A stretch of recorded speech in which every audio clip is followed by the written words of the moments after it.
You know, a common sentiment in this era of movie making where it seems like no studio wants to spend any money on anything that wasn't already proven to work as something else, even if that something else was just another movie once before, is that at least one positive trade-off can be the ability of an ambitious and/or clever creative to get themselves noticed by attaching a new take or gimmick to a recognized but otherwise stale brand name. However many times that's actually been paid off is of course in the eye of the beholder, but the inverse downside now has a perfect example in the new in-name only reboot of Child's Play, which was already an obnoxious prospect on the face of it considering the original series with the original actors overseen by the original creators is still going strong, with its most recent sequel having been released to positive response in 2017 and a TV miniseries continuation in development for the Sci-Fi Channel, and can now be said to do an equal but if not greater disservice to itself because it actually comes heartbreakingly close to being a really good movie, only to keep being ruined by the requirement of having to also be a remake of Child's Play. But okay, for those not up to speed on the surprisingly dense lore of the original property, the 1988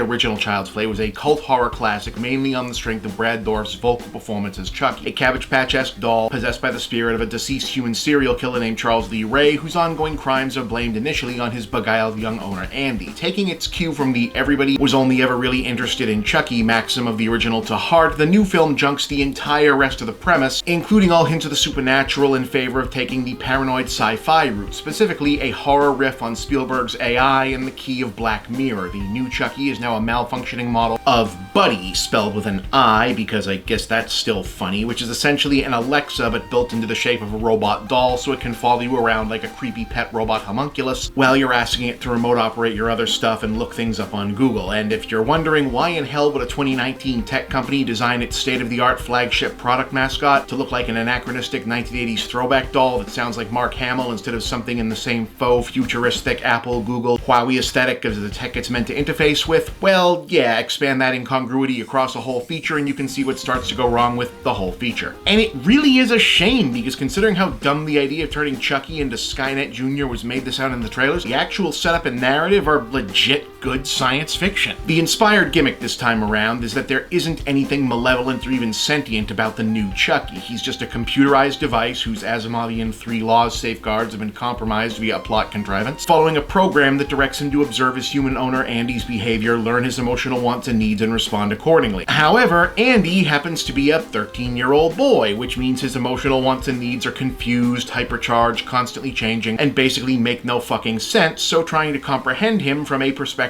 of pure algorithmic logic and reason essentially causes Chucky to machine learn himself into a full-blown murderous psychopath in what feels like about a month of trying to figure out what makes him happy. I mean, look, I'm not 100% sure that if we made machines too smart, having to interact with us would drive them crazy makes airtight sense, but it's clever as hell. And really so is most of the movie. It doesn't cheat the premise, the mechanics of the script are smart, especially when it comes to the I'm worried I'm gonna get blamed for something that someone else did and no one will believe me thriller aspects where movies like this often get stuck, and the gore effects, kills, and overall assembly of the thing are very inventive, well executed, and pretty much all work, albeit mostly on fairly modest ends. Everything is really in place except for Chucky himself. It ultimately just proves to be too much of a weird incongruity that what's otherwise the pieces of a pretty decent horror film end up uninspired because they're trying unsuccessfully to prop up a centerpiece that can only manage to be a pale imitation of an iconic genre fixture. And even if you don't have any particular attachment to the original version of this, the fact that everything recognizably Chucky-ish about the concept and the character don't make any sense with the rest of the premise is a constant immersion breaker. Give this one 4 out of 10. It's kind of fun while it's playing out, but it doesn't come together and everything that doesn't work sticks out more the longer you think on it. I will be interested to see what newcomer director Lars Kjellberg does when someone gives him an actual script though.